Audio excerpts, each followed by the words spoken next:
We are joined by wonderful panelists today. We have with us Professor Mubina Talat, who is a retired professor of English and linguistics. She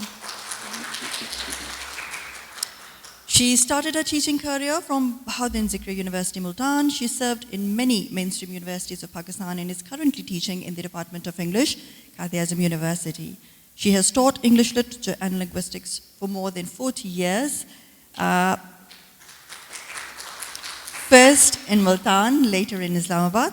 She has headed departments of English at BZU Multan, IIUI, Air University, and the Department of Linguistics at Quaid-e-Azam University. She now lives in Islamabad and owns a small publishing house and provides free research consultancy to all and anyone who reaches out to her.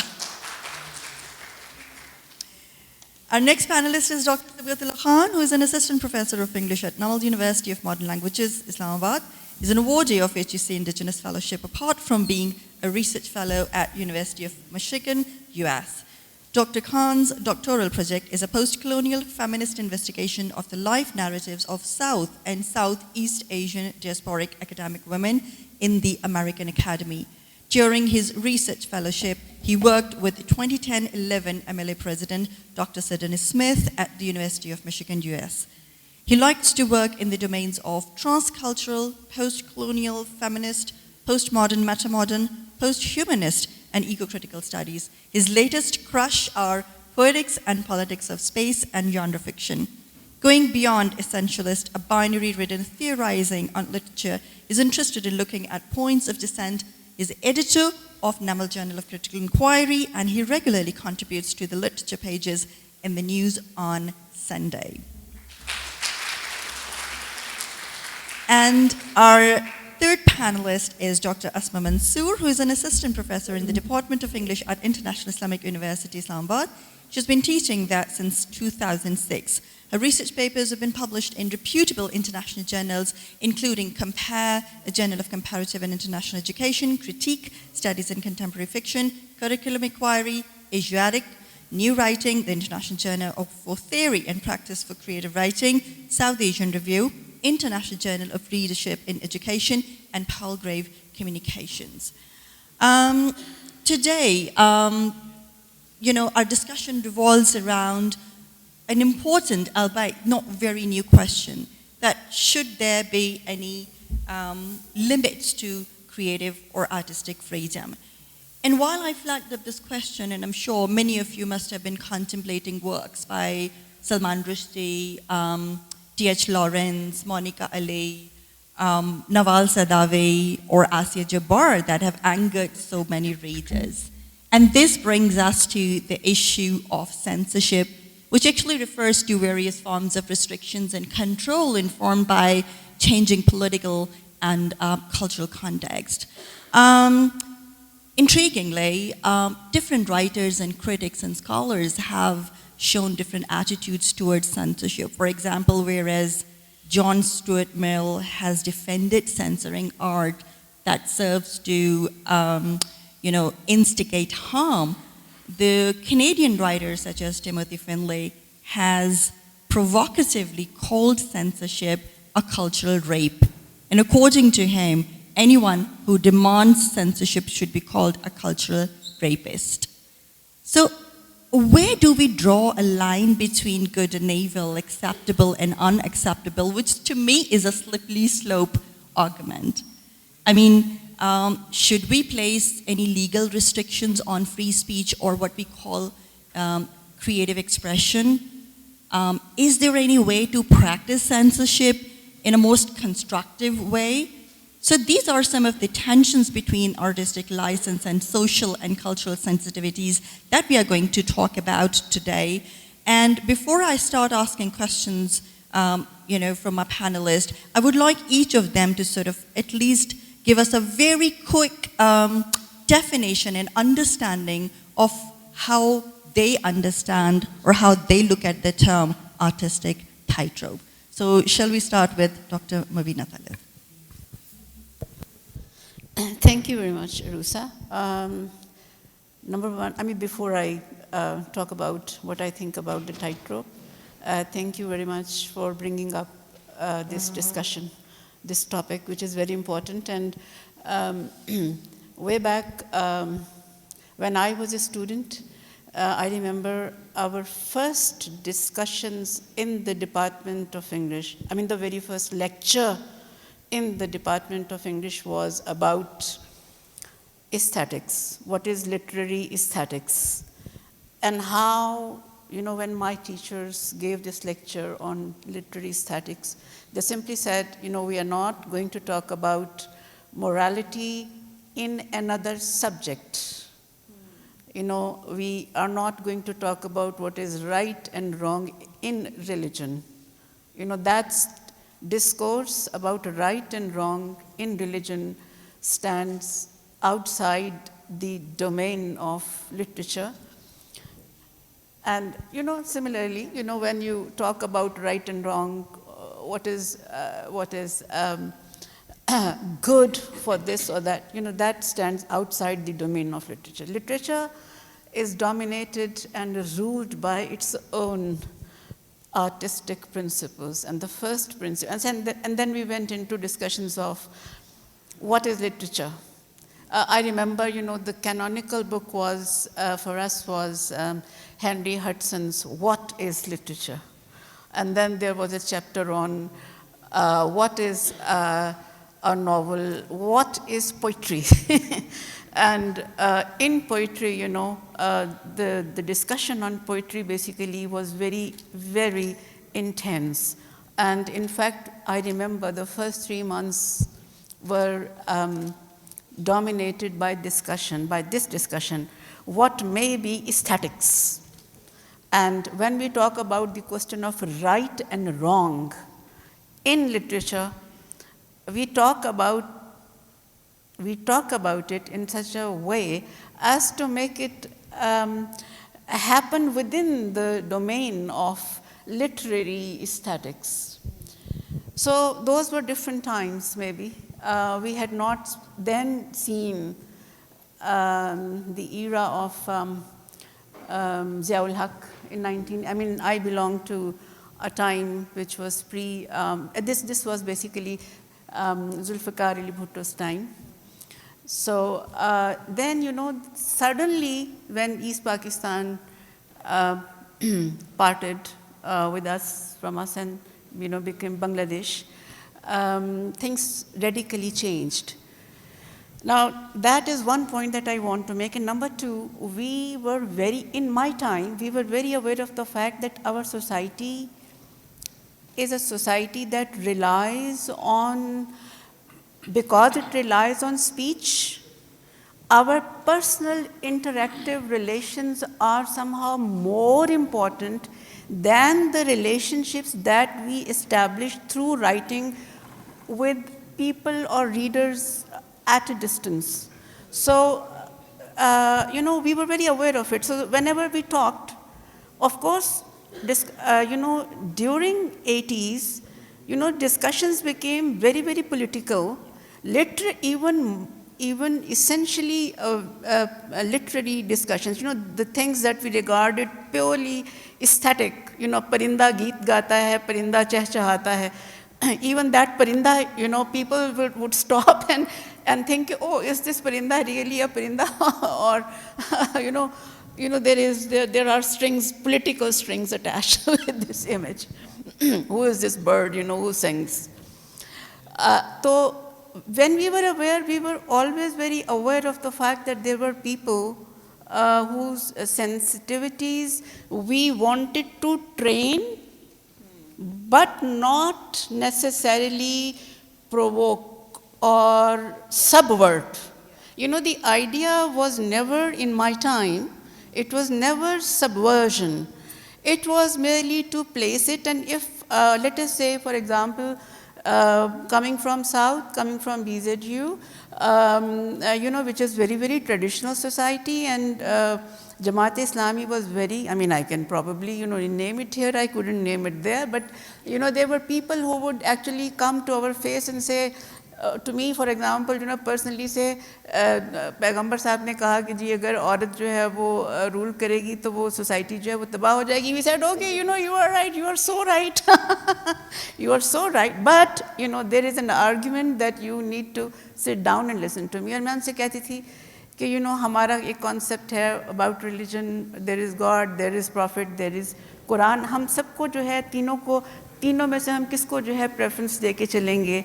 हमारे लिए खुदा भी important है, पैगंबर जिसने जो पैगाम पे, we would sit and argue and we try to train, we would take their argument seriously, engage in argument, but we would always be sensitive to our own mutual collective sensitivities, and the relationship came first. So we never tried to convert them to, we would just place an idea and let them think over it. So that is, and the third thing was, talk about particular examples rather than talk about generalities, because that is the function of literature. That is what we were taught. Talk about particular examples. If you want to talk about oppression, tell them, how people suffer when they're, when you take them to the market and tuk-tuki pe chadha ke jab kode marte hain, to, that is a real pain, not only for the body which suffers, but also for people who watch and see, and people who have not seen that oppression before. Hamari societies are centuries old. Oppression hua hai, but that was never on the road just like that. So those were different times, and therefore our concept of tightrope was really tight on the one hand. It was very tight because we were actually facing people. We were actually facing letters which came to us, and they said, pinpoint the passages in your literary texts which are against religion. तो उसमें से कुछ लोग जो थे वो लिख देते थे कि मिल्टन की पैराडाइज लॉस्ट में there is the speech of Satan which is very provocative, and it says whatever it says. तो वो लिखा भी जाता था, but वो फिर there were the questions कि फिर वो जो किताबें they were published something like 400-600 years ago, और फिर हमारे अपने कल्चर में there were books which were written in 7th century, for example, or in 10th century, in 11th century. तो उन किताबों को उस क्लासिकल ट्राइड का क्या करें? Thank you so much, Dr. Arusa, for inviting us to this wonderful talk. For me, artistic tightrope, I think this concept needs to be explained to our students before we move on. This idea of artistic tightrope, in fact, refers to that very common expression in English language, walking the tightrope. So people in the circus, they walk the tightropes, and they have to keep the balance with a stick in hand. So if they don't keep the balance, they fall this way or that way. So when we use this expression, artistic tightrope, it refers to the artist's very difficult position of, in fact, negotiating his position between probably two equally important, significant domains.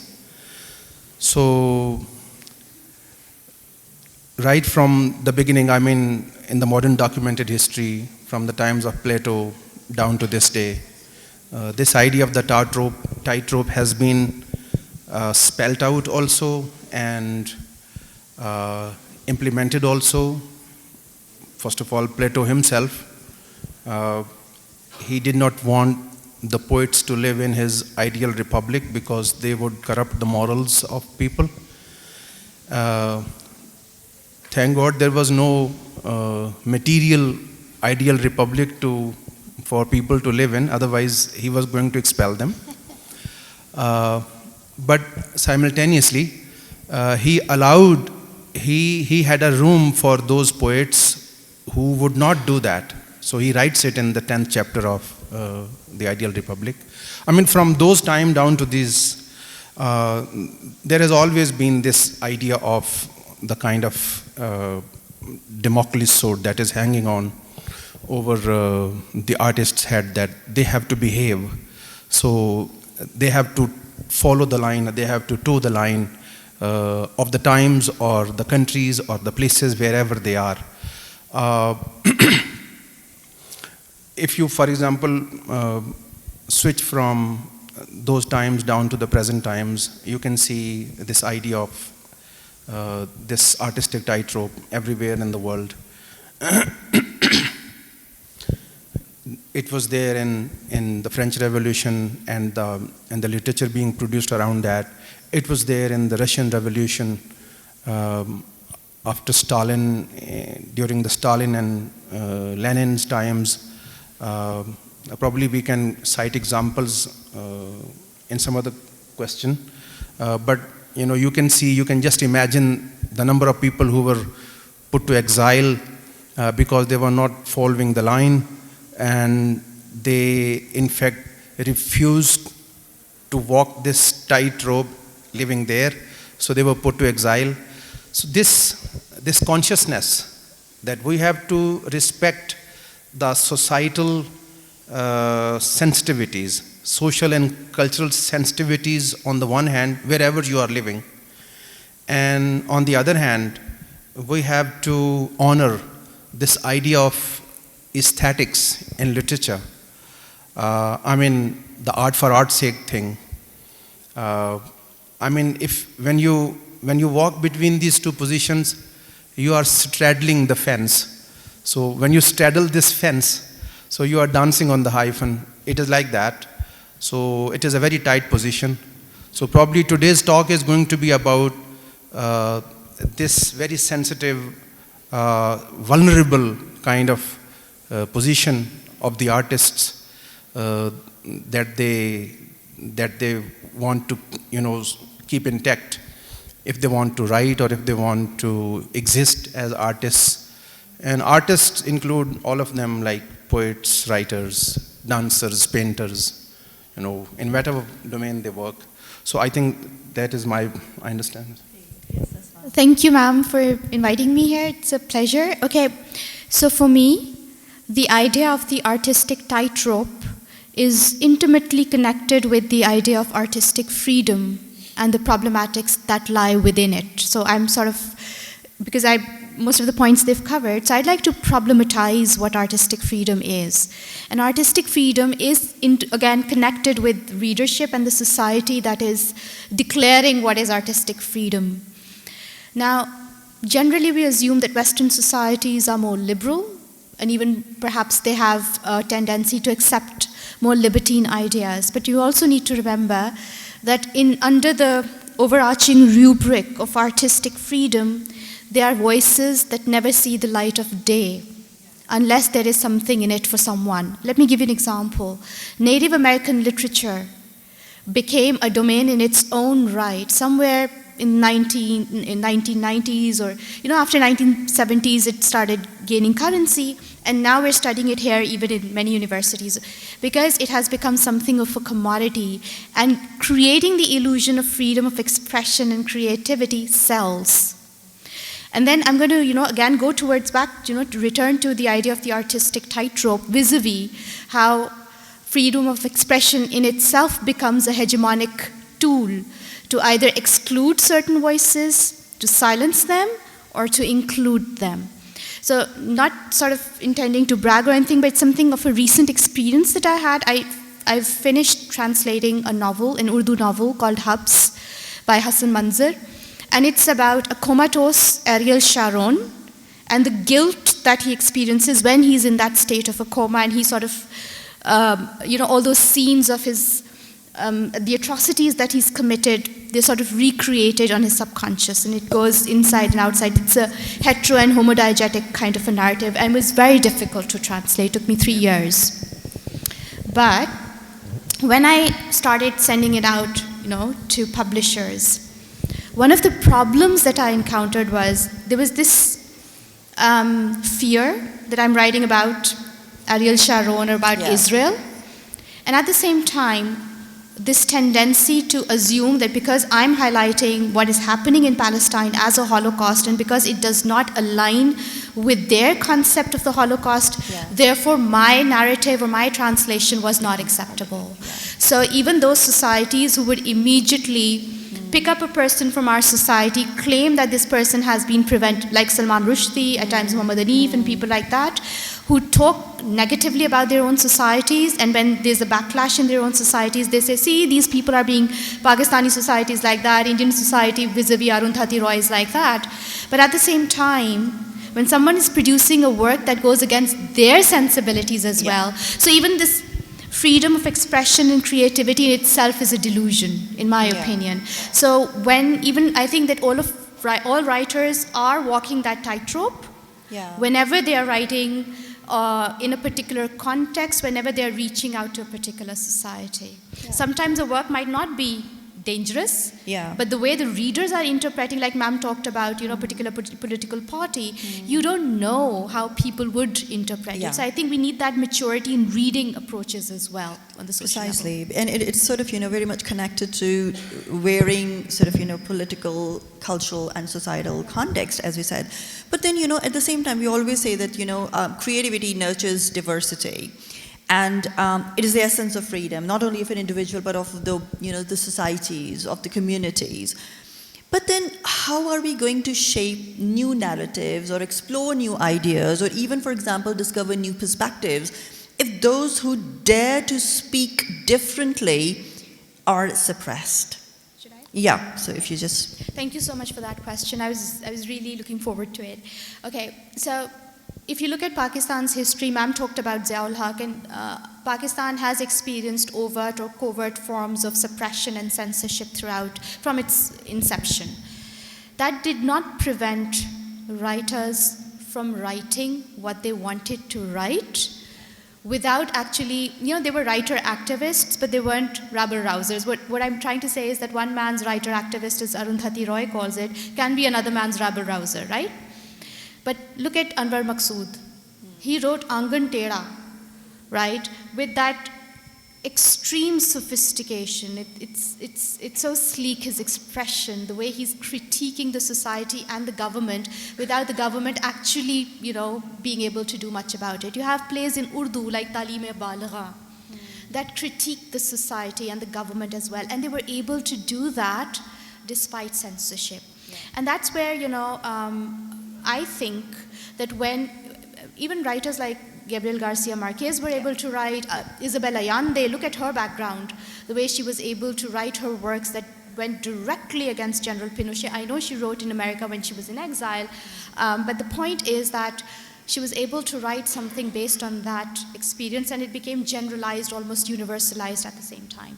But the problem is, I think that when you write something that riles up the masses, that leads to bloodshed, I think there has to be a limit there. Why should a hospital be burnt by a mob because they're protesting against Rushdie and people suffer? Why should a poor man's bike be burnt because people are protesting against a work? Come up with critiques, yes. But what is happening is that I think sometimes such narratives are planted. Sometimes these narratives of oppression are also created. We have Boris Pasternak as a classic case in point from Russia. The way his Dr. Zhivago was exported, and then, it was made like this kind of a narrative that argues for freedom from oppressive Russia, but you might have narratives that also talk about the good things about Russia. We don't have access to that, despite these proclamations of freedom of expression. So the point is that there's always this possibility for voices being silenced, marginalized. It's not that there won't be creative narratives, it's just how do we plumb the depths, because even our literature festivals, with all due respect, have become, they've been taken over by a particular clique with a particular class-based outlook, a particular intellectual outlook. And on the other hand, we also have our, state run institutions that are also dictating what we're supposed to read and how we're supposed to respond to them. We always have that. But that does not mean that narratives aren't coming up. It also depends on how we are reading those works and how we are introducing those works. So we always need to, we're in this game that we're going beyond boundaries, and we're actually puncturing holes in those boundaries and introducing those texts, new narratives. What would you say, Dr. Sabkat? I mean, what's your right? Yeah, in fact, I am reminded of, coming across, I just chanced upon that book in that American university when I was there, and I loved that book, and in fact, I had forgotten about it, so it came back to my mind suddenly. That was written in 2006 by David Horowitz. So the title of the book is The Professors. 101 Most Dangerous Academics in America. That is by David Horowitz. Because since he joined American Policy Making Institute and he was part of that, he got kind of nostalgic of McCarthyism that was happening back in the 1960s, and he launched a kind of wholesale critique against all of those professors in American colleges who were either welcoming people from abroad or they were trying to indoctrinate the minds of the students with the Marxist agenda, or in fact they were not towing the American imperialist capitalist line.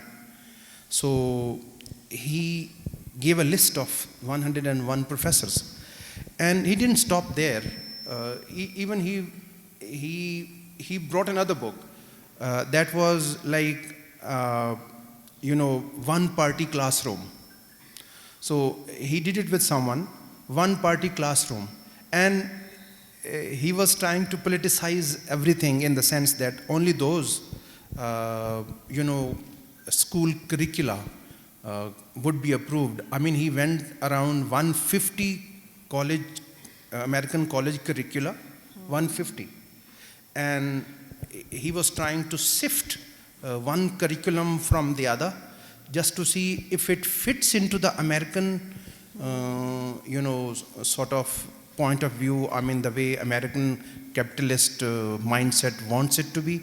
Otherwise, he was disapproving of that. So that is the kind of mindset that works in the environments where an artist has got to, exist. And we know that, in Pakistan, Asma was referring to different things. I was reminded of Sarah Solari's Woman Skin Deep. She wrote probably only one good essay other than Rhetoric of English India, and so she refers to the Hudud Ordinance and other things towards the end of that essay. So writers and artists and academics have been talking of these things. So this is always good when you talk with kind of evidence, and through this camouflage of the research papers. Generally those who do things through research papers, they get away with that. But those True that. who write like novels, or who write plays that are staged, they are held culpable mostly. For example, after Russian Revolution, I think he was the first Russian who got Nobel Prize. Even Kunin. Even Kunin was against a Stalinist, dictatorial regime, and he was put to exile.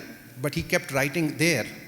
And of course, he was later on, around 1933, I think, he was given Nobel Prize in literature. Since Tolstoy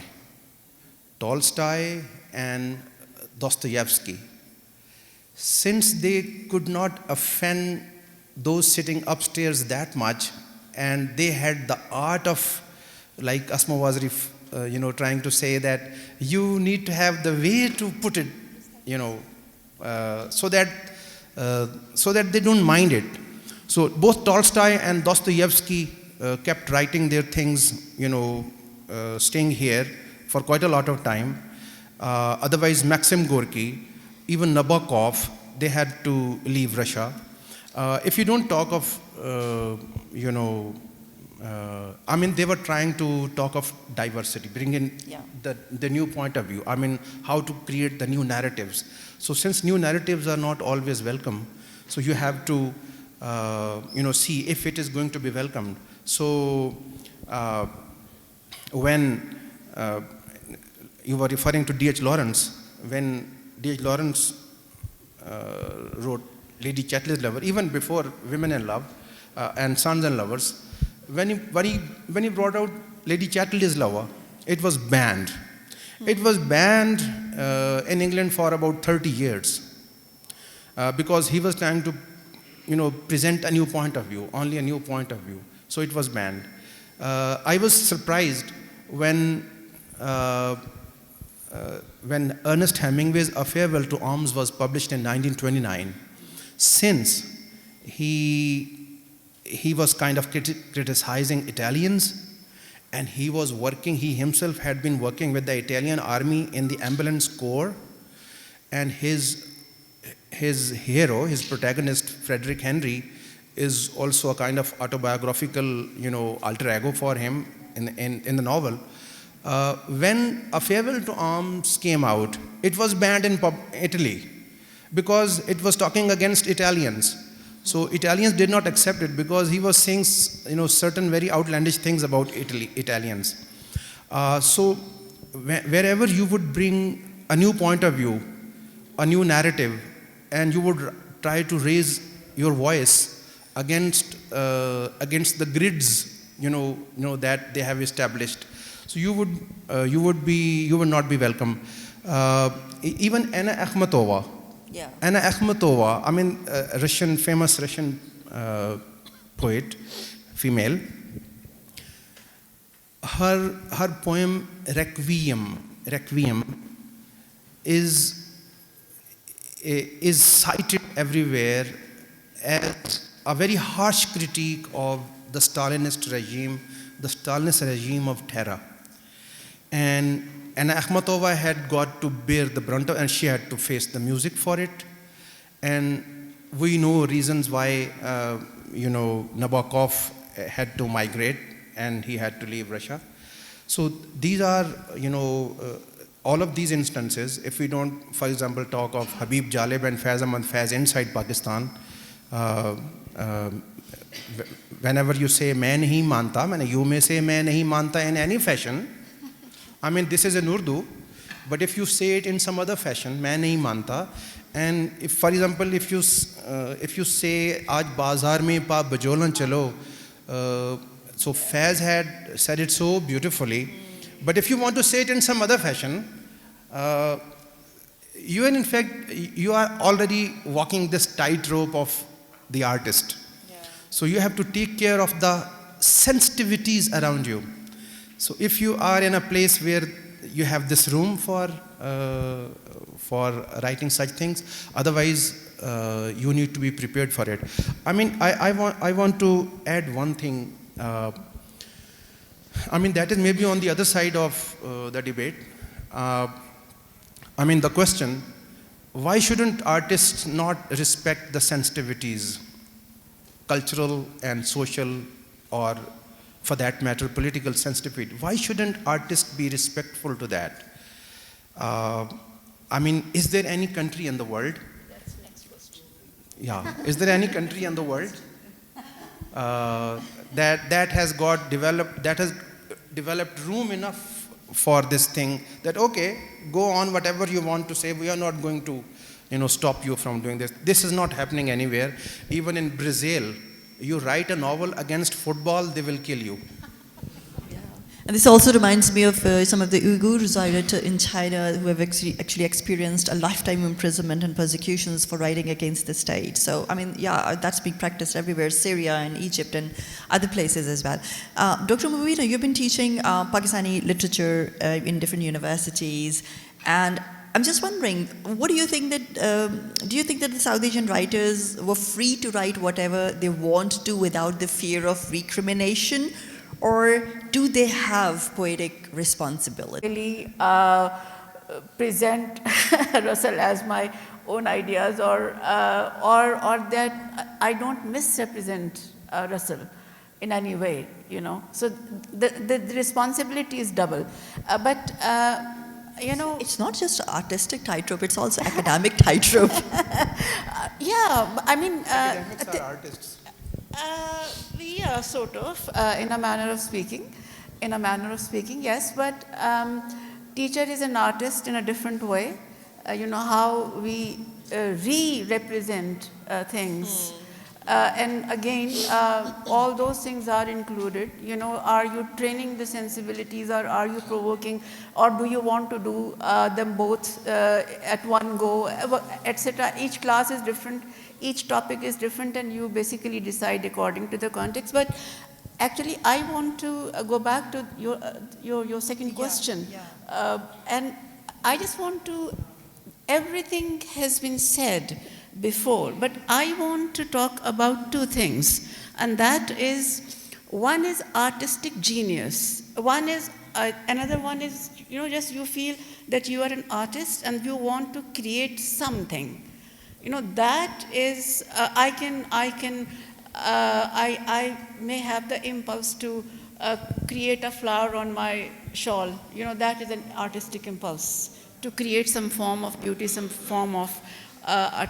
But artistic genius, this question of artist needs more freedom because, and that was Asma's point, artists need more freedom. Because what? Because of their talent to have this aesthetic quality or creative impulse more than others, or because they now take upon themselves to create an artistic product, whether it is a novel or, you know, a mujassma or whatever. You know, they have taken upon themselves the responsibility to represent things, not only for themselves, but for others, right? So this is double responsibility, or maybe triple responsibility, because in my time, in our society, we were very clear that the material to be used for adult or adult reader is something not to be given to a child. Now, in social media, in this age, that distinction is gone. Number one, in traditional society, there was this artistic responsibility to speak to people who would be adult enough or mature enough to understand the meaning or quality of that artistic product that uses humor or some aesthetic sort of, you know, material to elevate or bring into prominence the thing that you want to give to society. So a mature and adult reader would understand things in a way that a child may not. So now a child's response will be different. So there is the question of artistic freedom, but essentially connected with the question of artistic responsibility. Why would you want more freedom? People who have that kind of genius, you know, I mean, the people who not only have the talent for creating art, and to represent not only themselves but others, and want to throw it in the market, then should not ask for freedom. They should just decide that there is a cost. you have to pay a price. And this is what Sibughatullah Sahab was talking about. Okay, we design new narratives. Yes, we do. We pay a price. Abhi, let me name the unnameable. Sure. मतलब थोड़ी देर के लिए. क्योंकि what happened was कि I was in England when this Rushdie affair happened. तो मुझे पहली दफ़ा at the age of मेरा ख्याल है शायद 20s में early 20s में पता चला कि he was the one who talked about our first political episode in which, Muhtarma Fatima Jinnah, an old woman as she was the one who suddenly, stepped forward and threw a challenge to a dictator. Now the way the narrative was phrased, she was the one because she was so respected, she was so loved, and everyone knew that, everyone believed in her integrity and in her. So frail as she was basically physically very weak. And not only, she challenged a dictator and then said, then came Bhutto. Benazir Bhutto. She says, yeah, Benazir Bhutto has a history. She challenges a dictator because what happens in our culture, the suppression happens, but because of this suppression, something else happens as a result of it. And that else, she stood, she didn't do anything, she did not participate in any political party or culture. But suddenly, she came from somewhere backward, she came in front. So the way the narration was designed, I think I found very soothing, comforting, and said, oh, well, yes, Pakistani women do have this history of oppression on the one hand. But suddenly he said, even, Jamaat-e-Islami also supported Fatima Jinnah. She was a candidate not only of the liberal left, liberals and left, but she was also a candidate for Jamaat-e-Islami.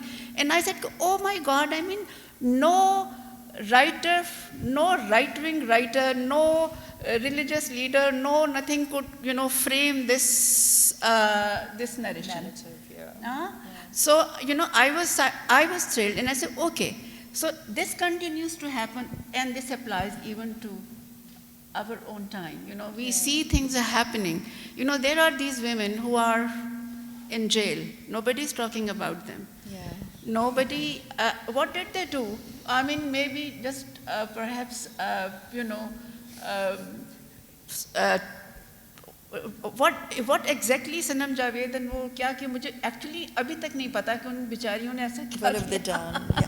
Well, this actually brings us to the issue of censorship once Pakistan again. की history बन रही है ये from a feminist angle, but somebody need to maybe Anwar Maqsood is a kind of genius. He doesn't need to ask for freedom.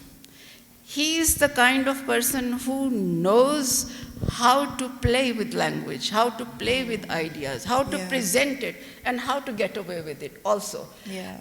The question arises for lesser genius, for lesser artistic talent. It is lesser artistic talent who asks for freedom and protection. वो जिनके पास artistic talent होने के साथ जुर्रत है, वो कर गुजरते हैं. So therefore, I think the tightrope, what do we do about it?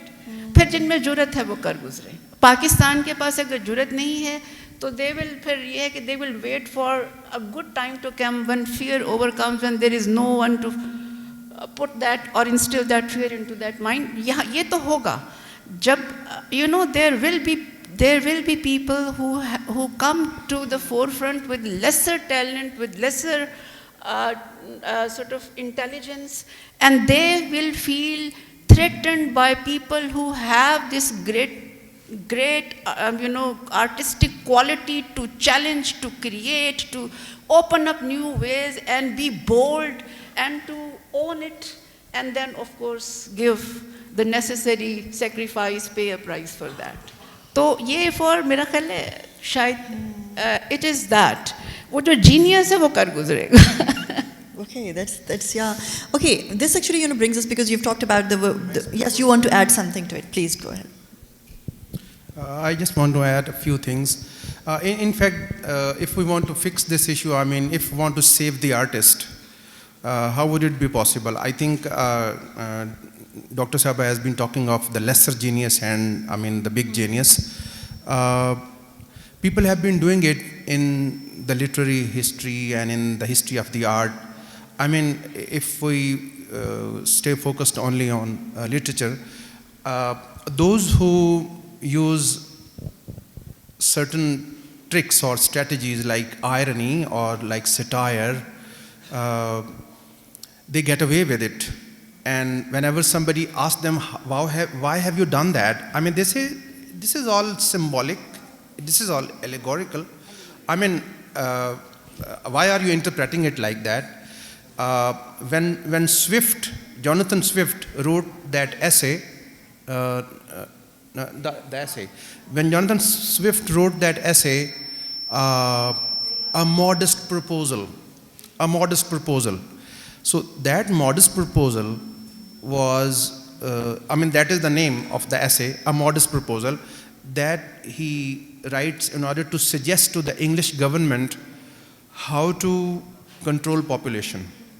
And since he was Irish, he was so satirical, he said, I suggest that these Irish babies, the newborn babies, they may be used as different meat dishes. And he doesn't stop there. He then moves on to different parts of body, I mean the rump of the baby and the arm and the front. And he goes talking of different names of dishes. And he gives the caption to his essay, a modest proposal. So the essay was written thinking, oh, he's a satirist. He's a ruthless satirist.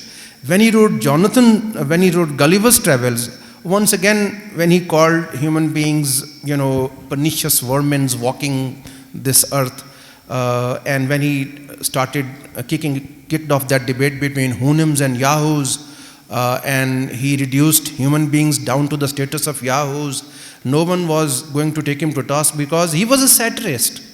So you use irony, you use, like Anwar Maqsood does, you use irony, you use satire, you use certain tricks, literary devices. If you are a good genius, I mean, if you are very smart, then you would get away with it. But if you want to put things straight away and you want to play kind of activist artist also, so this activist artist thing is different from those who do it in a liquid fashion.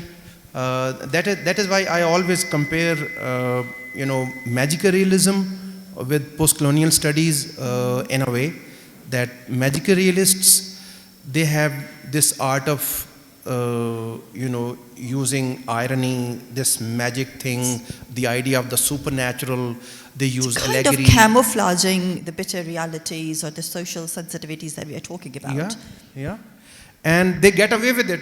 Who could stop Garcia Marquez from writing 100 Years of Solitude, where he in fact messed up facts also. The banana massacre was presented in a very different way in that, but he got away with it because he said, oh, I was writing a novel with a lot of imagination. How can you hold me culpable for it?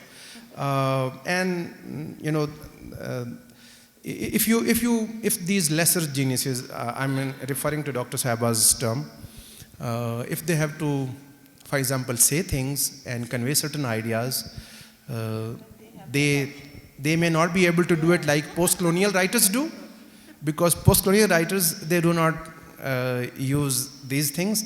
In fact, they go straight away. But magical realists, they do things in liquid fashion, in acceptable fashion. Okay, this brings us into another very important thing. That does this mean that as readers or as recipients of literature, we are obsessed with finding a political meaning in any literature? Why can't we just read any literature?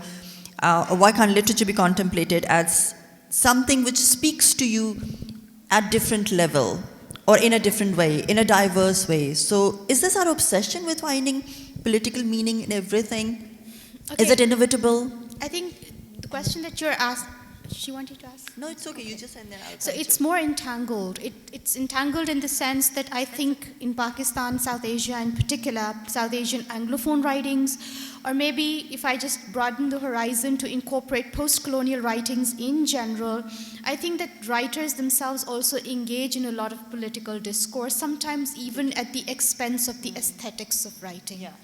Sharyar Fazli is a classic case in point. I mean, I'm sorry, but Kamila Shamsi is another case in point, that they're less concerned about the aesthetics at times. Yeah. Or it's, in her latest novels, it's a bit more clumsy as compared to jitna encompass kiya gaya hai Pakistani literature mein. Sometimes it gets irritating. It's like we don't have any story. It's like pre-Zia or post-Zia. Why can't we have other stories, you know? And that's when I realized, because that narrative sells. Our writers, you know, you talked about poetic responsibilities in the previous question. And poetic responsibility, one form of poetic responsibility is also the burden of representation. And I agree with one of our colleagues, Dr. Shiraz, it's one of his pet arguments, but I think it's very relevant when he says that, you know, Edward Said has damaged post-colonial discourse when he has made representation the priority of the main concern of the writers. They're always concerned about what will the West say.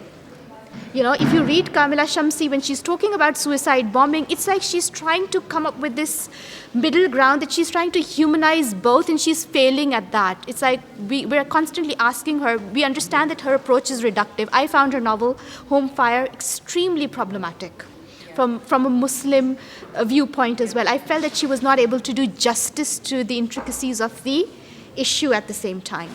And then we also have writers like Omar Shahid Hamid, who's just picking up, you know, discourse, what is happening in Karachi from the 80s onwards, and they're making he's making a narrative out of it. So, but at the same time, because it sells, a particular narrative sells. So I understand that, you know, representation has drawn attention away from concerns that could have a literary and aesthetic value in addition to a socio-political value as well. So these writers have also taken on the burden of representation on themselves, trying to present a particular view of Pakistan, trying to placate certain views about South Asia and post-colonial societies in general. They're pandering to the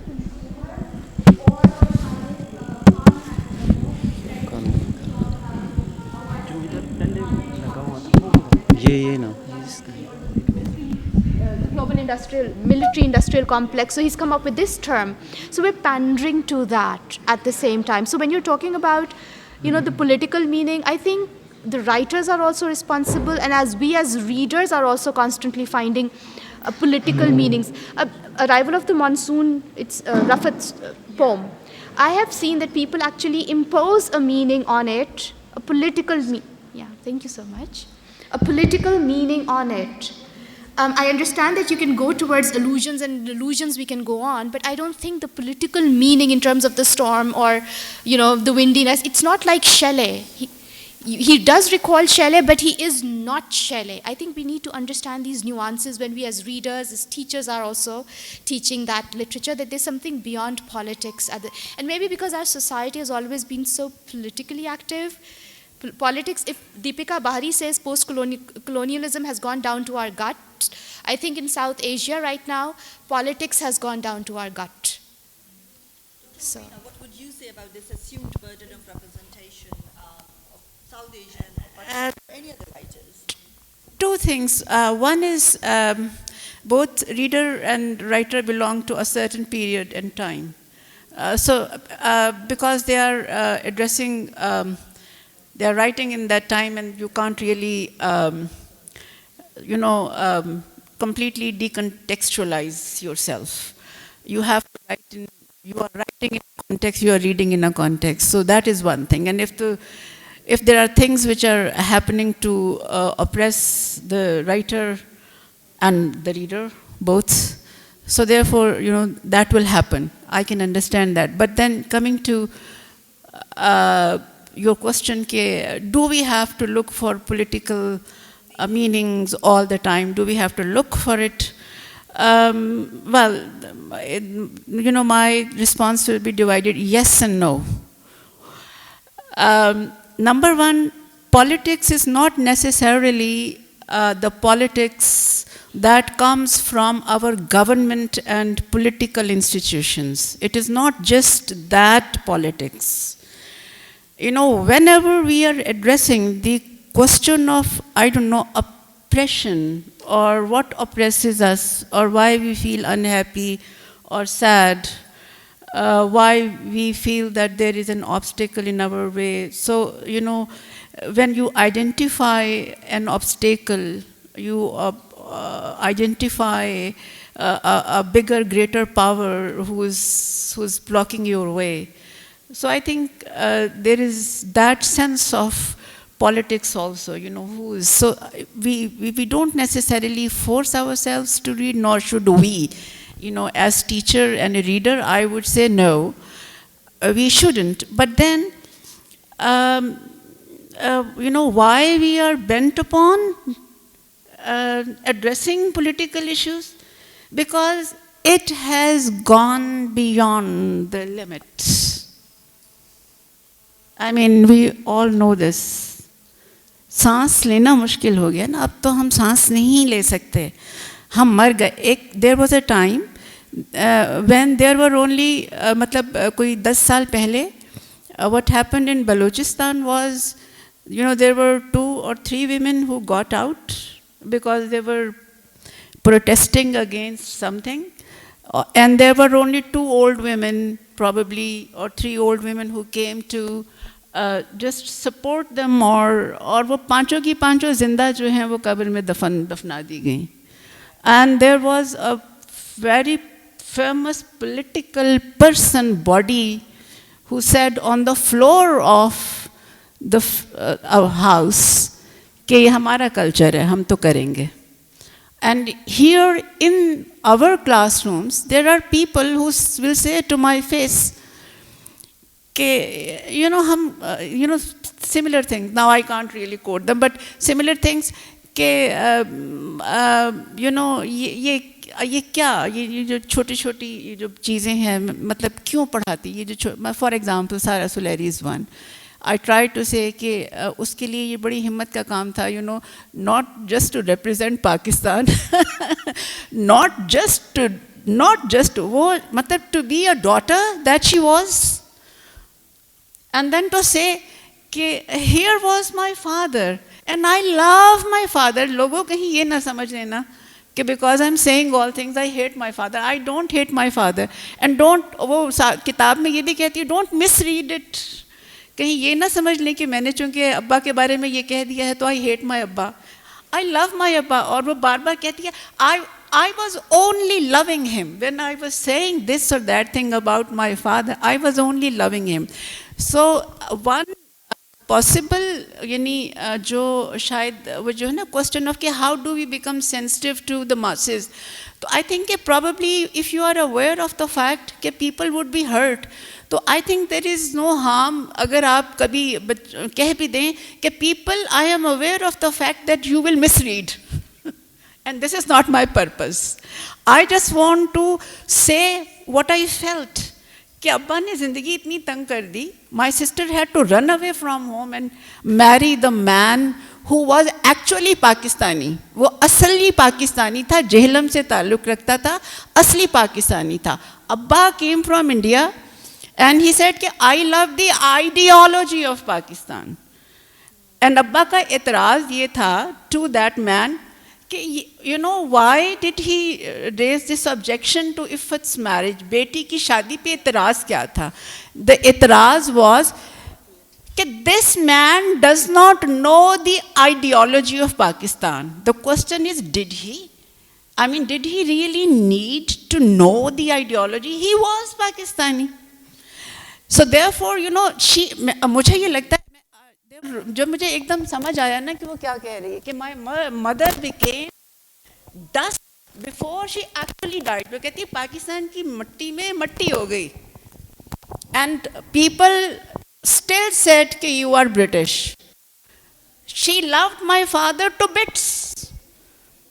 और उसने क्या किया, उसने अपने आप को पाकिस्तान की ज़मीन में खाक कर लिया. और लोग कहते थे ये पता है क्या हो रहा है, अभी भी यही हो रहा है. वो आई थी यहूदन यहाँ पर, और व्हाट डिड शी डू, मतलब वो बेचारी रहने की कोशिश कर रही थी. तो therefore people have to speak. वो हर कहानी पॉलिटिकल नहीं है, मतलब नहीं है ये कहानी political. Of the oppression that one faces at a cultural level at home. कि he says कि अब्बा ने जब पहली खुद शादी करनी थी तो उसको तो याद ही ना रहा कि मेरी बीवी और जवान बेटी है, ही भूल गया, तलाक भिजवा दी, खुद शादी कर ली. And when his daughter said कि I want to marry this man, तो अब्बा जी ने कहा कि no, I am your father and you cannot marry without my permission. So therefore, no, not every story that is told is political by intention or by virtue of the fact that it has happened in our own personal life. But then every story becomes, ना पढ़ें, ये तो नहीं कि we are not necessarily you are sitting in a public office. Machiavelli tells you, Machiavelli had to write a book to say that people, when you go to your office, become different. But can you become different? That is the question. यानी उसने किताब लिख के लोगों को समझाया कि जब आप पब्लिक में हो, behave differently. वहाँ पे subjective बन जाओ, यहाँ subjective बन जाओ. भाई कैसे? You know, how can you can maybe change your dress, change your behavior, सलाम करना सीख लें, आदाब करना सीख लें, उठना सीख लें, बैठना सीख लें. But your deeper, real, essential self, your essential self, what would you do with that? You are what you are. What is the unnameable? हमारे यहाँ, of course, there are subcultures हैं, there are subcultures हैं. We respect that. इसमें कोई शक नहीं. तो हम उन issues को avoid करते हैं which divide us across ethnicity. Whatever. Okay, before, we respect that. Yeah. Okay, all right. And then because, okay, you just add a few points and then we'll go to audience because Okay, thank you. I want them to come up with the questions. No. I shouldn't have, but that can I? अभी आप Look, उसको explain करने में देर नहीं नहीं, मैं explain नहीं कर. But I have come to this forum. I am not Bhutto's daughter. मैं यहाँ तक पहुँची हूँ ना, I am not Bhutto's daughter. Nobody introduces me as Bhutto's daughter. Nobody introduces me as Qaid-e-Azam's sister. Nobody introduces me as Nawaz Sharif's daughter. हम बिल्कुल उस ground से जो हैं वो उठकर आए हैं और अपनी मेहनत से आए हैं, और मेरा ख्याल है सभी लोग जो यहाँ पे बैठे हैं, they will appreciate that. तो हम बड़ी रुकावटों से गुजर के आए हैं. We are the sensitivities. That we are the sensitivities that we need to protect, and maybe we have to sometimes maybe overcome those sensitivities, train them differently, and move forward. I believe in moving forward, and I don't believe कि हमें वो सब कुछ तबाह करके आगे जाना. I don't believe that. लेकिन मेरी ये रिक्वेस्ट ज़रूर है कि जब हम इतनी सारी ख़वातीन, 53% ख़वातीन को जो है या इग्नोर कर दें मुकम्मल तौर पर, या उनको ट्रेन किए बगैर ये सारे ऑफिसेस दे दें, तो हमारे मर्द कहाँ जाएंगे? उनको भी तो ट्रेन करना. उनको कौन ट्रेन करेगा? I speak not as woman. ये मत समझिएगा मैं माँ हूँ. I teach Sara Suleri simply because उसका पहला जुमला ये है कि when you leave Pakistan, leaving Pakistan was tantamount to leaving the company of women. फिर उसने कहा कि but there are no women, there are only mothers, sisters and wives. तो I am a sister and I am a mother and I am a wife also. और मुझे ये पता है कि आप अपने अदर को रौंद कर आगे नहीं जा सकते, बिल्कुल भी.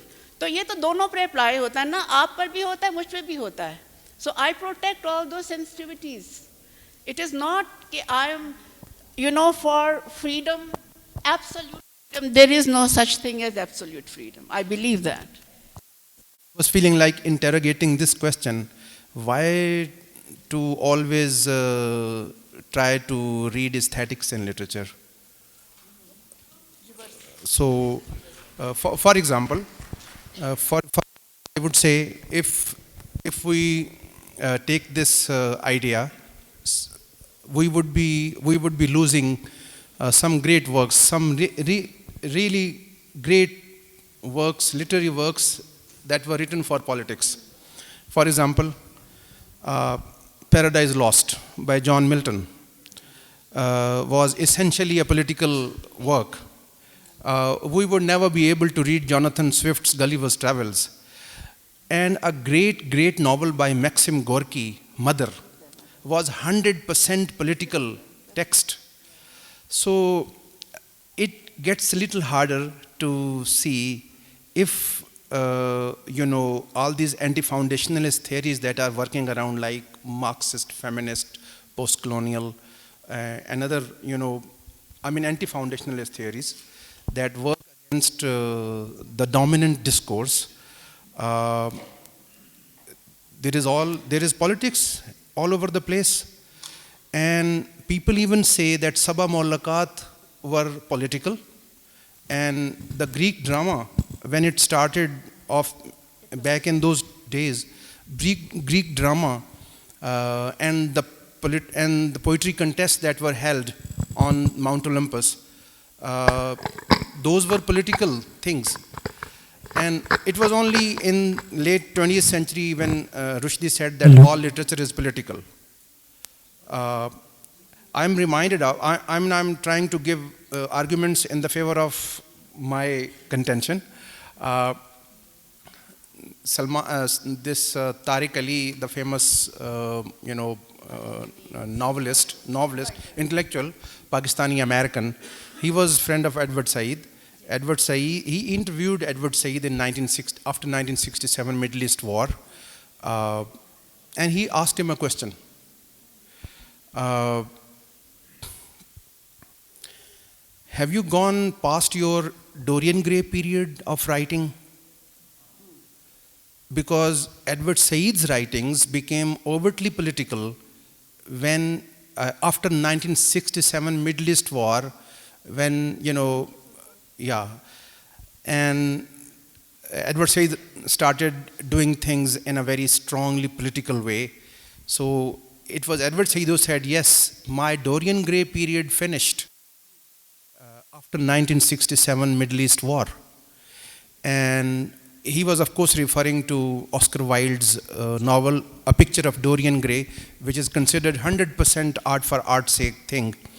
So then he went on this whistle-stop tour of producing one after the other political book, like you remember.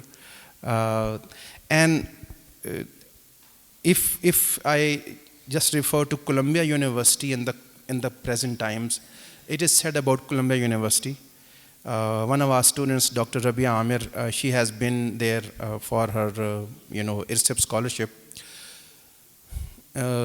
She also, reported the same thing, that in Columbia University, you just cannot exist. Probably it was only Edward Said who could somehow afford to exist because of his towering, personality. You cannot exist if you are not following, the Zionist, agenda, and if you are not supporting it, you simply cannot exist as an academic in Columbia University. And since Columbia is only kind of isolated example, even Ivy League universities, let us say Ivy League, but Harvard also, but Columbia, is kind of cited for this. And Edward Said survived all this, heavily Zionist ambience of Columbia University because of his status. And I usually refer to this thing that Edward Said was allowed to give BBC lectures that were later on published as, what is the name of?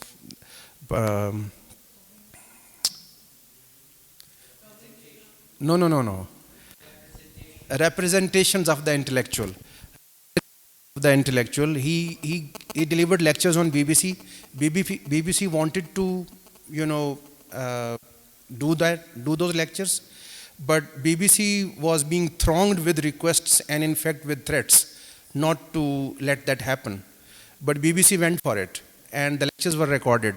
And later on, the lectures were published in Representations of the Intellectual, where on the first page Edward Said wrote,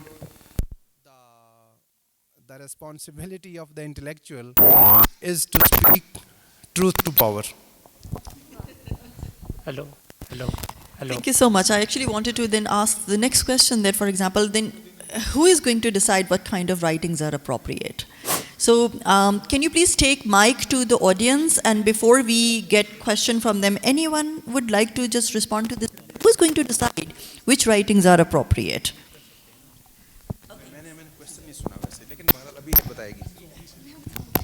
Okay, so again, a very loaded question. What is the question? Who is going to decide, what forms of is acceptable or appropriate?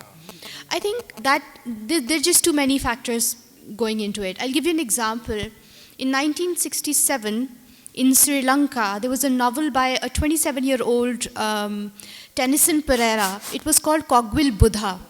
And Cogwheel Buddha was talking against the Buddhists and the establishment there and everything. So there was a lot of brouhaha about his novel, that it's controversial, it's inappropriate, right? Do you know the police took him? और police उनकी हमारी police जैसी है, तो वो उसको ले गए. फिर उससे कहा जरा किताब दिखाओ, इसमें लिखा क्या? उनको समझ नहीं आई, उसने बताया किताब में क्या लिखा है, उनको समझ नहीं आई.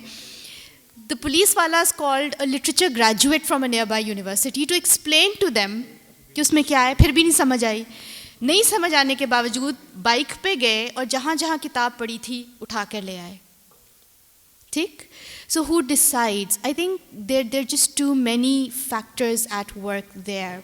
I'll give you another example. 2 years ago, I think, 2019 में, Shuja Nawaz's book came out, The Battle for Pakistan. And there was a lot of publicity surrounding it, that it's against the military establishment, blah, blah, blah. And wherever they're placing the books, and it's like our intelligence has nothing better to do except to pick up a book from a bookstore. So I was really intrigued. Or मैं गई, and I told my mom, if I don't come back, you know where to find me. And I got the book from Islamabad, and I was constantly looking like, where are those men in black? Why aren't they coming after me? So that also works. You come up with this hype that something isn't appropriate, it sells. So who decides? I think it all depends on individual taste, what sorts of conditioning we have had. I might find a book inappropriate, right? But I can debate with it. That could be... Yeah, that's what I felt that. If you recall, I actually posted a status along those lines. This was a very good marketing... Yeah, it is a marketing strategy. And the book sold like hotcakes. I doubt if many of the people even read the book. Because I read it. And I was like, everyone knows that, dude. There's nothing controversial about it, right? But it got sold. So the point that I'm making is, I think states... Yeah. Assalamu alaikum. Thank you for putting together such an inspiring audience, and then the speakers, of course. Listening to you, I think this came up quite a lot, but I just wanted to ask a specific question. Hailing from different academic institutions, the students, we navigate through these different spaces, and we try to negotiate like what we can and what we cannot do. So just asking this question, like how do you tackle with this academic tightrope? Because you have macro structure which is controlling what we say, what we do, and because the esteemed panelists have come from different education institutions, how do you do that? And how do you see that overstructure, mega structure that we have to navigate through? Thank you. Okay, yeah. Okay. Thank you, Dr. Saab. In fact, I take it as a compliment that you are artists. Yeah. Since this question is about the way academics negotiate the intricacies in the academic institutions, and since there is a lot of censorship that is invisible across the academic institutions in Pakistan, every institution might have its own kind of noose to tighten in their different campuses. In fact, I was going to respond to Asma's point in the same fashion. In fact, this is all about gatekeeping attitude. I mean, this gatekeeping attitude is everywhere, whether it's a family, in any country, whether it's an institution, it's a country, it's publishing industry, wherever you go, you would always find gatekeepers sitting there. I am oddly reminded of Franz Kafka's, the trial. He writes a fable type thing that a man went to the law and there was a gatekeeper. So the gatekeeper never allows that man to enter the gate and dies outside the gate. So that is a typical example of the gatekeeping attitude. I mean, they would never let you do anything. So it is really like walking a tightrope when we have to negotiate the protocols of our different campuses. Since, for example, I don't know what is happening in Qaid-e-Azam University. I might be knowing what is happening in people who are sitting in Lahore, they might be knowing what is happening in Punjab University or other campuses. I think it varies from place to place because there are different rules in place. So I only know my personal life and my schedule and the kind of conversation that goes on in the staff rooms or in the corridors. I mean, these professors are poor creatures. They are walking the tightrope. On the one hand, they have to teach classes. On the other hand, they have to attend meetings, and then they have to write research papers, and then they have to supply a lot of data every week, like 5 times a week. And on top of that, they have to follow an invisible code. So that invisible code is the thing that Dr. Saab is referring to.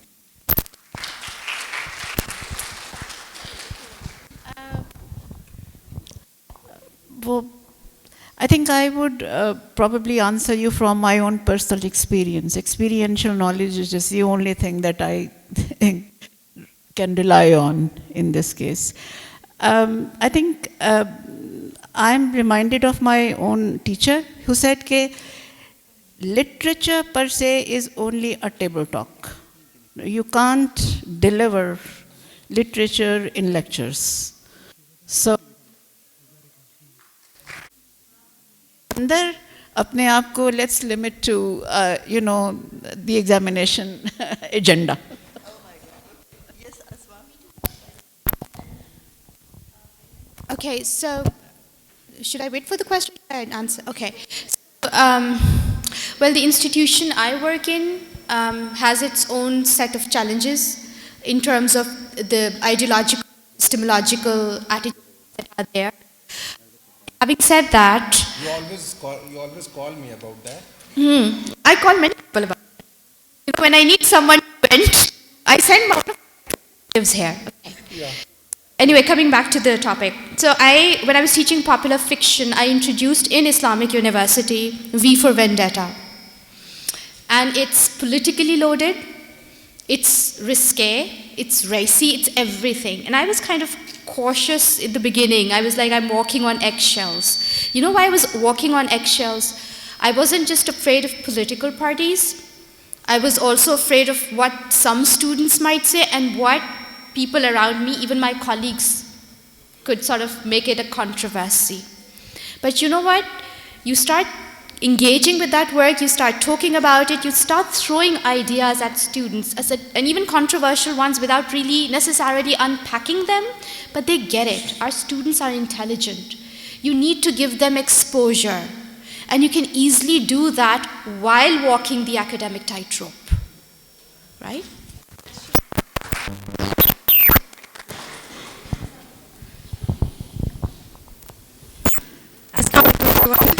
First of all, it was very enlightening, and one thing that I particularly noticed was this conflict that you brought forth, which was this between the freedom of interpretation and versus basically the freedom of creativity, basically creative freedom. So, depending on this, my question is, what is the role of the preface or the foreword? So, as an author, we are placing ourselves on a pedestal, and we are providing everyone an opportunity to just interpret whatever we're writing. But through a preface or through a foreword, or basically you can say a disclaimer, we can let them know that, okay, we don't want this text to be read as a political. In fact, seeing anything in the preface or writing anything in the preface would trigger different reactions in the readers. After all, you are dealing with human beings, and they are not robots, and they cannot be programmed by the prefaces. In Freud's life, somebody asked Freud, because he used to,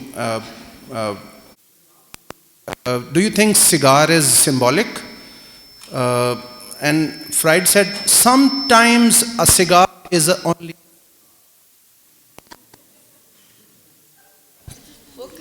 So you just cannot escape what the human beings can read into whatever you write. Like Asma was referring to the idea, if you say, people are definitely going to read the book. And this becomes a selling strategy. That you have, in fact, what you need to do is to say something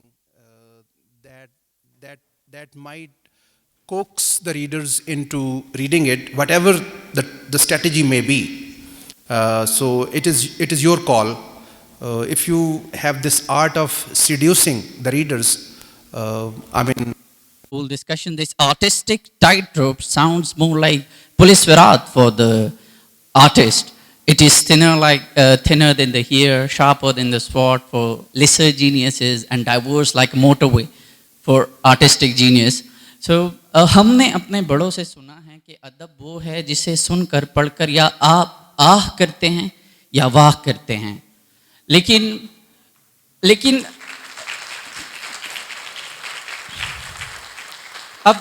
nobody can deny the fact that literature has always been under the influence of political upheavals of the time. We have Tales of Two Cities from Charles Dickens. We have movements in literature that are influenced from political revolutions.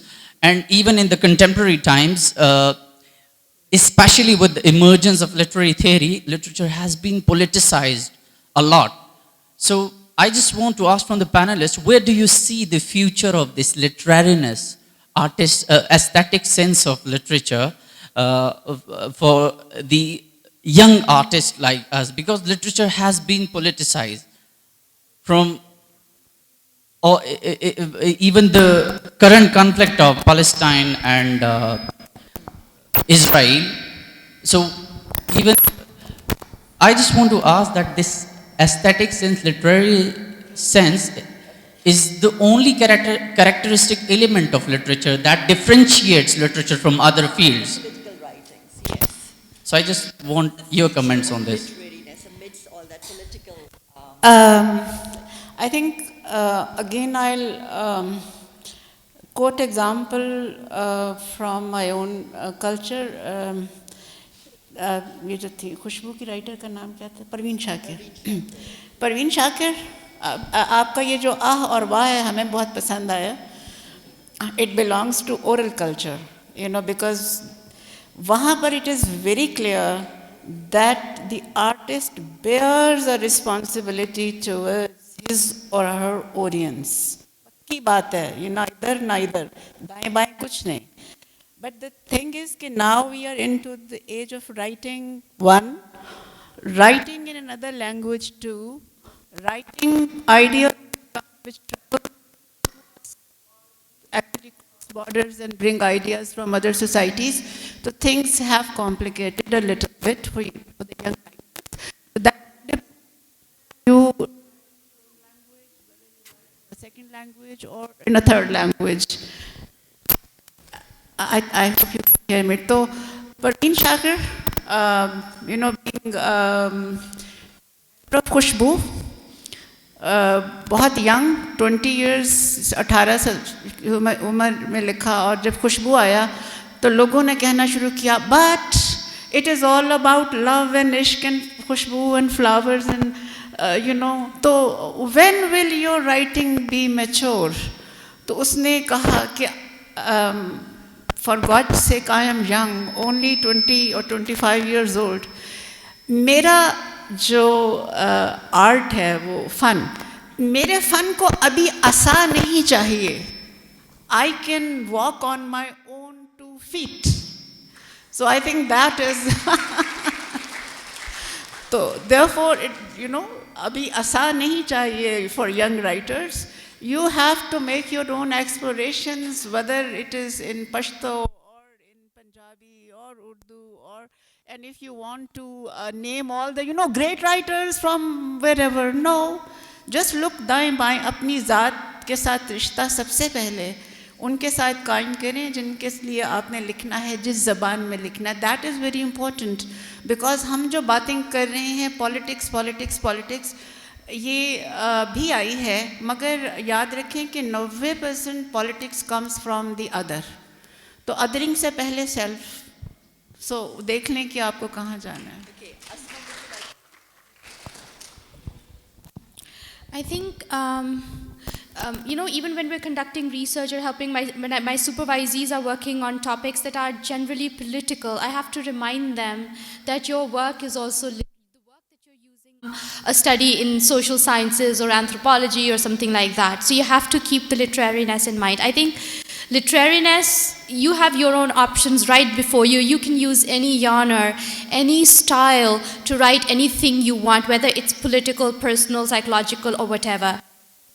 The world that we inhabit, politics creeps into every aspect of what we are writing and also in how it is being interpreted. So I don't think that we can or we ought to draw these boundaries between politics and literature.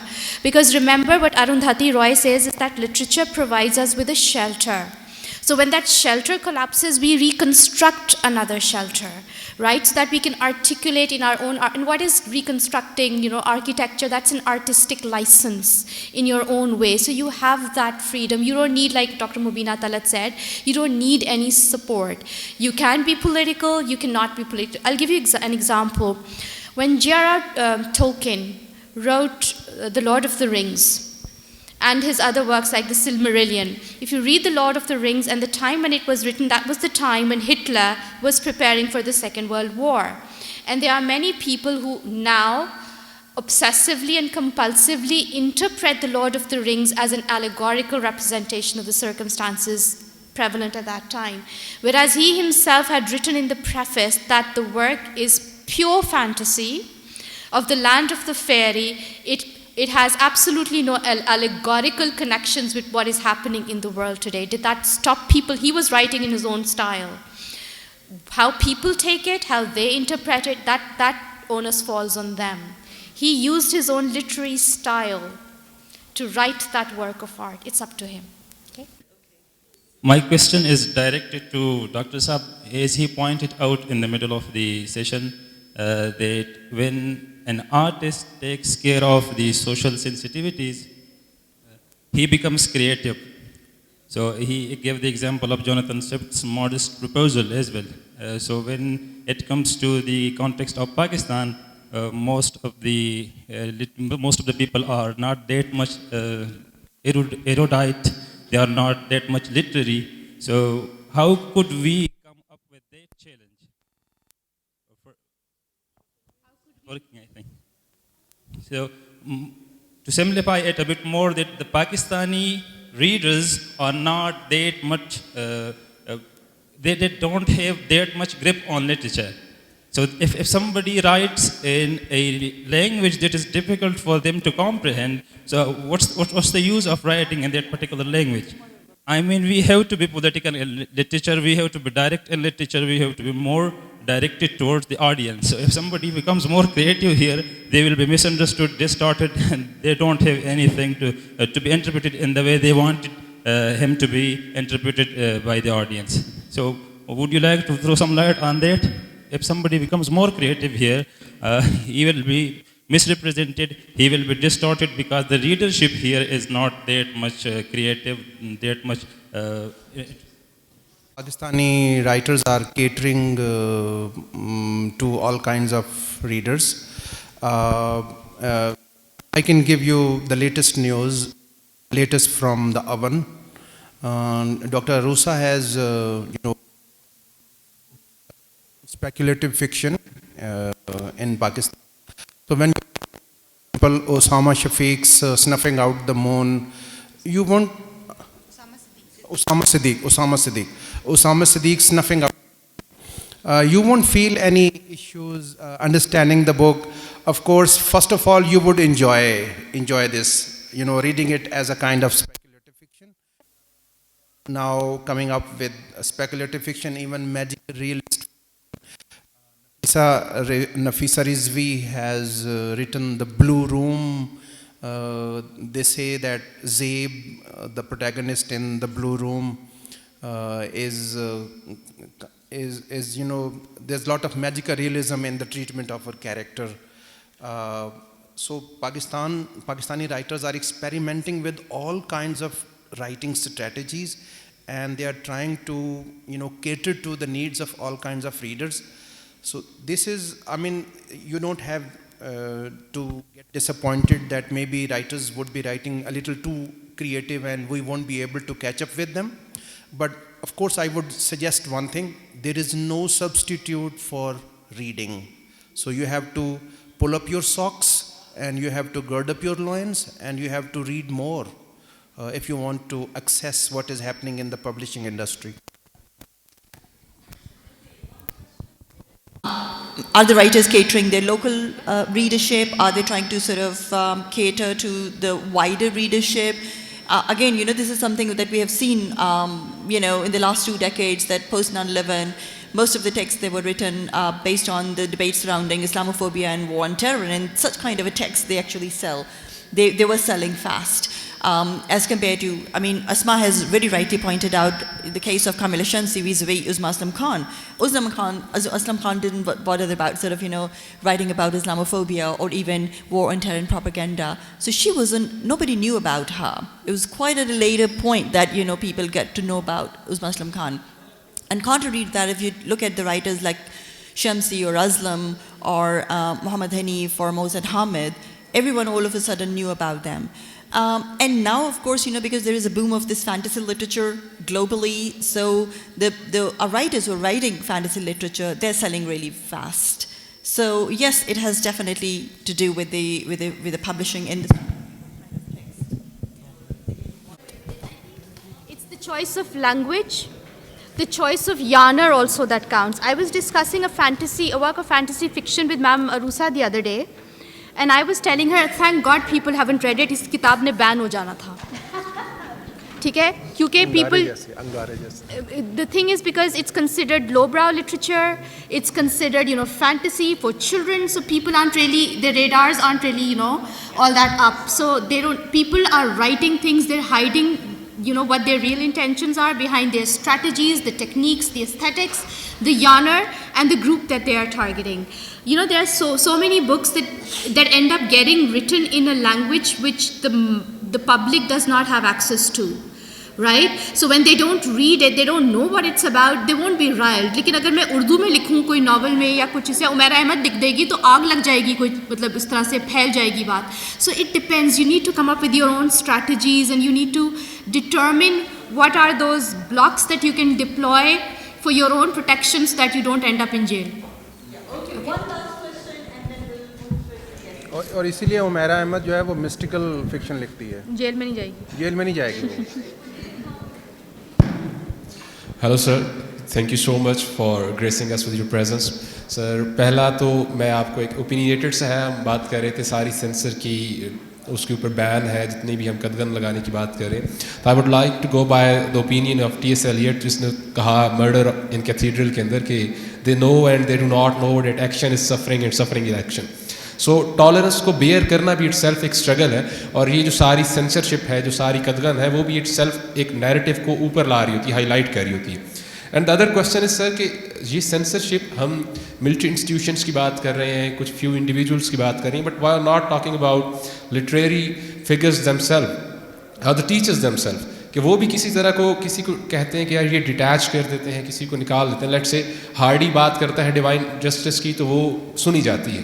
जब हाफी कहता है कि बताए अबर मसाबात क्यों नहीं करता, तो हम कहते हैं ये एक सस्ता शायर है, या इसको स्टैंडर्ड नहीं माना जाएगा. तो ये लिटरेरी फिगर्स खुद एक तरह से तफरीक कर रहे हैं, सेंसरशिप भी लगा रहे हैं, एक को मार्जिनलाइज कर रहे हैं, एक को हाईलाइट कर रहे हैं. तो उस पर बात नहीं की गई, उसके बारे में आप क्या कहेंगे? Thank you so much. आप शुरू करें देना. मुझे सवाल की समझ नहीं आई.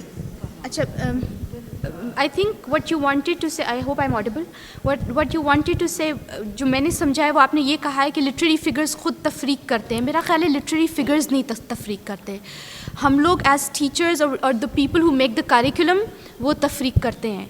ठीक है, so it depends on how you introduce a writer in class. You don't necessarily have to marginalise a particular writer while you are teaching them. ज़रूरी नहीं है कि मैं हार्डी को सिर्फ हार्डी के रेफरेंस से या विक्टोरियन इंग्लैंड के रेफरेंस से ही पढ़ाऊँ. मैं एज अ टीचर, मेरी भी एक रिस्पॉन्सिबिलिटी है कि मैं किसी और तरीके से और राइटर्स और लैंग्वेजेस के ऑथर्स के साथ भी उसके पैरेलल्स ड्रॉ कर सकती हूँ. सो या they are hierarchies, the canon is there, but you also have to recall what T.S. Eliot himself had said, that this canon in itself is malleable. So when a new work, even a new approach is introduced, the arrangement of that canon is altered. So I don't think that we should see it in that sense that somehow अगर Hardy को हम preference दे रहे हैं और हम किसी और writer को प्रेफरेंस नहीं दे रहे हैं. T.S. Eliot actually revived the metaphysical poets. People had forgotten all about them, right? Now they're considered classics. Okay. So they're considered classics now. So every age may, if something is marginalized, it might be revived a while, sometime later. It comes and goes with time. So literature is there. It's how we introduce those writers, how we teach those writers. हम लोगों को अपनी approach भी change करनी चाहिए. And especially as citizens in a post-colonial world. मैंने Punjab university वाला MA किया हुआ, यहाँ पे बहुत सारे मेरे साथियों ने वो annual system से किया होगा. तो हमें क्या कहा जाता था कि वो critics भी वो चंद एक होते थे जिनको बहुत अच्छे होते थे, बहुत थरली पढ़ाया जाता था. उसको मैं उस तरह से क्रिटिक नहीं कर रही हूँ. लेकिन वेस्टर्न टेक्स्ट है, वेस्टर्न क्रिटिसिज्म, अगर वेस्टर्न टेक्स्ट है तो उसकी नॉन वेस्टर्न क्रिटिसिज्म, या मैं क्यों नहीं उसको क्रिटिक कर सकती. तो यहाँ पे इंटरवेंशन आपकी तरफ से आएगी. ठीक है. I'm afraid we'll have to stop here. I mean, of course, we can go on. It's such an interesting topic that we can just go on and on for hours. But I'm afraid we'll have to, stop here. Okay, Dr. Subhit wants to add something. It's not a response to any question. I think, I was just feeling like saying this, that censorship that curtails creative freedom should also be looked at as a blessing. Had there been no censorship in the human history on the creative freedom, there would have been no great creative works. So if we look at this idea of the censorship or the kind of hurdles that are created in the way of creative freedom, I think it also helps, creativity overcome the hurdles and also polish itself. And it is everywhere in all walks of life. There is always some kind of hurdle, and you have to cross that, and then there is a rainbow in front of you. So, this is the other side of looking at this. And all writers who have been writing, who have been creative writers or, poets, critics, painters, all kinds of artists, I think they have struggled against these odds stacked against their way. And since they braved their way through all these odds, they finally made it, and they made a difference to the world. So in that fashion, I mean, since we people are students of literature, so we need to look at both sides of the divide. Thank you.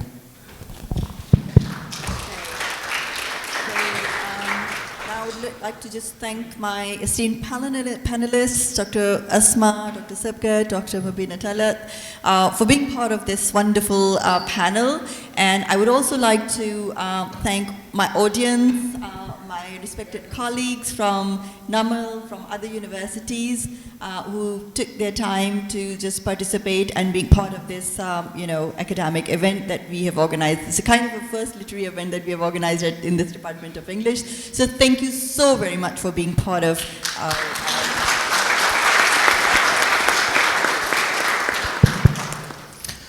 Our esteemed head of the department, Dr. Umaima Kamran, is here, and before concluding this panel discussion, since her love for poetry is obvious, I'd like to conclude the so-called situation with this immensely powerful statement from Habib Jalib, कि रक्स तो जंजीर पहन कर भी किया जाता है. Dr. Umaima, a round of applause.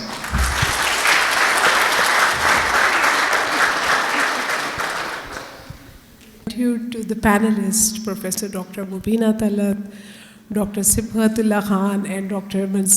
Asma Mansoor, for sparing their precious time for this department.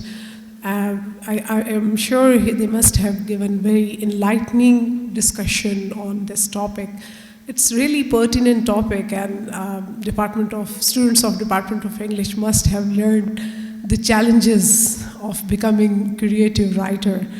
And I heard some of very interesting questions from your side. So overall, I could not attend the whole session, but I'm sure it was very fruitful for all of you. So without further delay, I think you want me to conclude it. It's already concluded, so thanks to all, and especially I'm also thankful I can see some guests from other universities, so you're welcome. Though the building is not Department of English, but you're welcome to the department and Qaid Azmi University. Thank you.